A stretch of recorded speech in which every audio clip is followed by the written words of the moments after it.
வணக்கம் நண்பர்களே. நாம் இந்த காணொளியில் காணவிருக்கின்ற பாடல் குமரகுருபரர் எழுதிய நீதிநெறி விளக்கத்திலிருந்து ஒரு பாடல். இந்த பாடலில் பிறரை வஞ்சித்து பிறரை ஏமாற்றி நாம் பெறுகின்ற செல்வம் நிலைக்காது, நிலையற்று அழிந்து போய்விடும் என்கின்ற கருத்தினை வலியுறுத்தி இந்த பாடலிலே குமரகுருபரர் கூறுகிறார். நாம் இந்த பாடலை காணலாம். இடை தெரிந்து, இடை என சரியான சந்தர்ப்பம் தெரிந்து, உரிய காலம் அறிந்து, அதாவது இவரை ஏமாத்தணும் அப்படின்னா அதுக்கு உரிய காலம் வரும்போது டக்குன்னு ஏமாத்திடுவாங்க. அப்போ அந்த காலம் வருகின்ற வரையிலும் பொறுத்திருந்து அந்த காலம் வந்த உடனே அவங்களை ஏமாத்திடுவாங்க.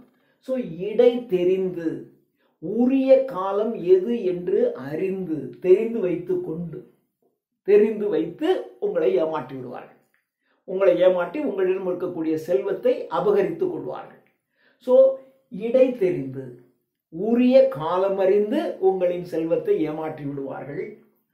அச்சுறுத்து, உங்களை அச்சுறுத்தி, உங்களை மிரட்டி, சினிமாவில் எல்லாம் பார்க்கணும் இல்லையா, உங்களை மிரட்டி உங்களிடம் இருக்கக்கூடிய செல்வத்தை பறித்துக் கொள்வார்கள். அச்சுறுத்தி. வஞ்சித்து, உங்களை ஏமாற்றி உங்களிடம் இருக்கக்கூடிய பொருட்களை அபகரித்துக் கொள்வார்கள்.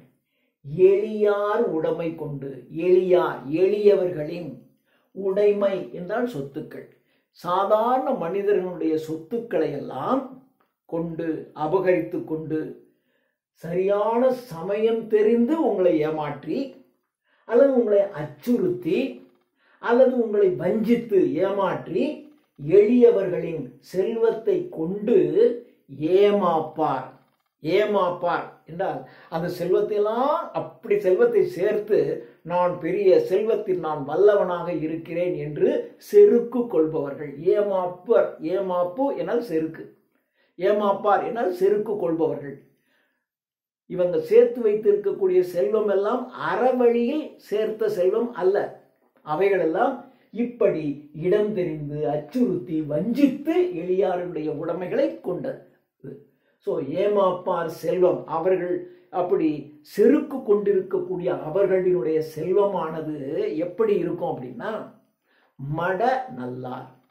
மடம், அச்சம், மடம், நாணம், பயிர்ப்பு என்கின்ற 4 வகை குணங்களை பெண்களுக்கு கூறுவார்கள்.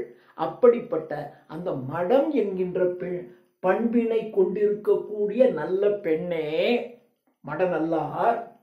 அந்த மடநல்லார், மடம் என்கின்ற பண்பினை கொண்டிருக்கக்கூடிய நல்ல பெண்ணினுடைய பொம்மன் என்றால் பெண். மடநல்லார், மடம் என்கின்ற பண்பினை கொண்டிருக்கக்கூடிய நல்ல பண்பினை கொண்டிருக்கக்கூடிய பொம்மன் பெண்ணினுடைய முளை போல் பருத்திடினும், அந்த அதாவது கள்ளம் கபடம் இல்லாம வளர்ந்திருக்கக்கூடிய அந்த பெண். அப்ப கள்ளம் கபடம் எதுவுமே இல்லாமல் வளர்ந்திருக்கக்கூடிய அந்த பெண்ணினுடைய மார்பகம் பருத்திருக்கும். அந்த பொம்மன் முளை போல் பருத்திடினும்.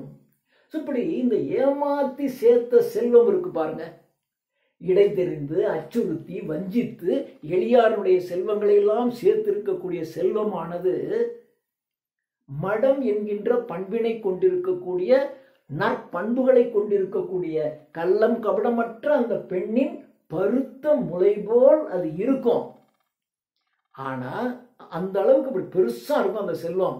ஆனால் மற்றும் அவர் நுண் இடை போல், அப்படி அந்த மட நல்லாருடைய இடை எப்படி இருக்கு பாருங்க, நுண்ணிதாக மெல்லிதாக இருக்கும். ஸோ ஆரம்பத்துல பிறரை ஏமாற்றி சேர்க்கின்ற செல்வம் மார்பு அந்த மடநல்லாரினுடைய மார்பினை போல் பருத்து இருந்தால் கூட, பெருசா இருந்தால் கூட, நீங்க ஏமாற்றி சேர்த்த செல்வம் அது அதே நல்ல பெண்ணினுடைய அந்த நுண்ணிய இடை இருக்கு பாருங்க, அந்த நுண் இடை போல் தேய்ந்து விடும். அதுவும் உங்களை விட்டு ஒரு கட்டத்துல இப்படி ஏமாற்றி சேர்த்த செல்வம் அந்த நுண் இடை போல, அது மெலிந்த இடை போல உங்கள்கிட்ட இருந்து அது அந்த செல்வம் மெலிந்து போய்விடும். முதல்ல ஏமாத்தி சேர்க்கும் போது பெருத்து இருக்கும். ஆனால் உங்களை அறியாமையே நீங்கள் ஏமாற்றி சேர்த்த செல்வமெல்லாம் உங்களை விட்டு உங்களை அறியாமலே அது கொஞ்சம் கொஞ்சமாக போய் சிறுத்து போய்விடும், சின்னதாகிவிடும். ஸோ நுண் இடை போல் தேய்ந்து விடும் என்று ஒரு அழகான உவமையோடு மிக சிறப்பாக குமரகுருபரர் கூறியிருக்கிறார். நன்றி.